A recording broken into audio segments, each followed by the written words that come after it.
অন্তর্বর্তীকালীন সরকারের প্রধান উপদেষ্টা অধ্যাপক ডক্টর মোহাম্মদ ইউনূস বাংলাদেশের স্কাউটস এর দেশব্যাপী আয়োজিত ক্লাব কার্নিভালের উদ্বোধন করেন। এর দেশব্যাপী আয়োজিত ক্লাব কার্নিভালের উদ্বোধন করেন।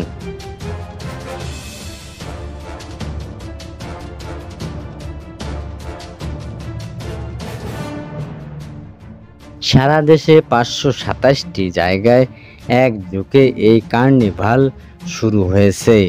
আজ সোমবার ঢাকা তেজগাঁওয়ের প্রধান উপদেষ্টার কার্যালয়ে শাপলা হলে আয়োজিত এক অনুষ্ঠানে অধ্যাপক ইউনূস স্কাউটস কার্নিভালের উদ্বোধন করেন। একই সঙ্গে তিনি বিজয়ী স্কাউট সদস্যদের হাতে শাপলা ক্লাব অ্যাওয়ার্ড তুলে দেন।